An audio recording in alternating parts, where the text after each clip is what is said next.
প্লেনে ঘোষণা হলো যে লাক্ষাদ্বীপের আগাতি যে এয়ারপোর্টটা আছে সেই এয়ারপোর্টে ঠিক মতন ট্রাফিক মানে সিগন্যাল পাচ্ছিল না, এয়ার ট্রাফিক কন্ট্রোল থেকে ঠিক মতন সিগন্যাল পাচ্ছিল না বলে নামতে পারছিল না প্লেনটা।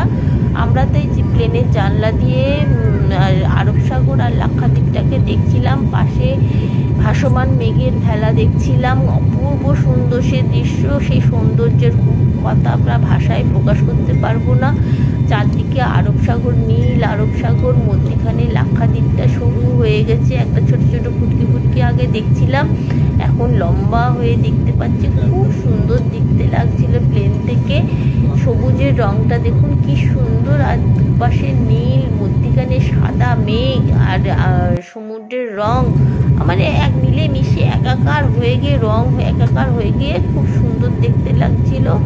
এবার আমার মনে হচ্ছে ট্রাফিক কন্ট্রোল থেকে সিগন্যাল পেয়ে গেছে প্লেনটাকে ল্যান্ড করার জন্য, তাই জন্য খুব দ্রুত গতিতে নামছে। সমুদ্রটা আরও কাছে এসে গেছে, সমুদ্রের বিভিন্ন রং দেখা যাচ্ছে, সমুদ্রের ঢেউ দেখা যাচ্ছে, সাদা সাদা ঢেউ। তার মানে রানওয়ের কাছে চলে এসেছে। এই যে রানওয়ের বনভূমি দেখা যাচ্ছে, তার মানে রানওয়েতে প্রবেশ করে ফেলেছে প্লেনটা। আর রানওয়ের পাশে সমুদ্রটাও দেখা যাচ্ছে, ঢেউ দেখা যাচ্ছে। আমরা এবারে রানওয়ের মধ্যেই প্রবেশ করলাম, প্রবেশ করে ফেললাম রানওয়ের মধ্যে। প্লেনটা প্রবেশ করে ফেলেছে, এবারে ল্যান্ড করবে।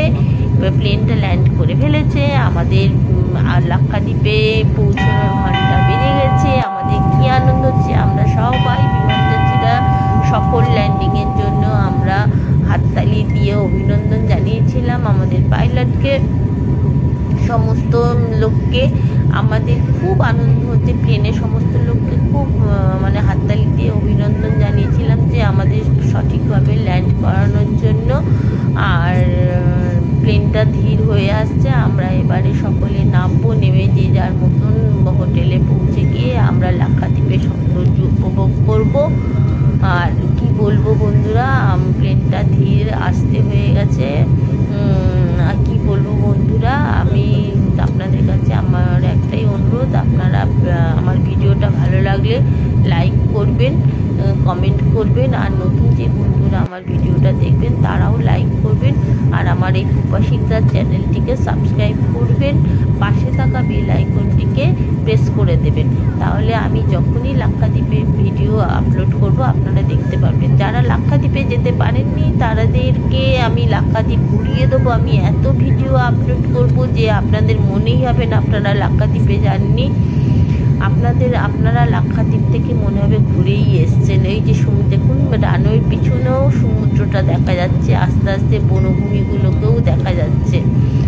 আপনাদের কোনো আক্ষেপ থাকবে না লাক্ষাদ্বীপ সম্বন্ধে। আমি এত প্লেন দেবো। আজ এই পর্যন্ত রইল বন্ধুরা, টাটা।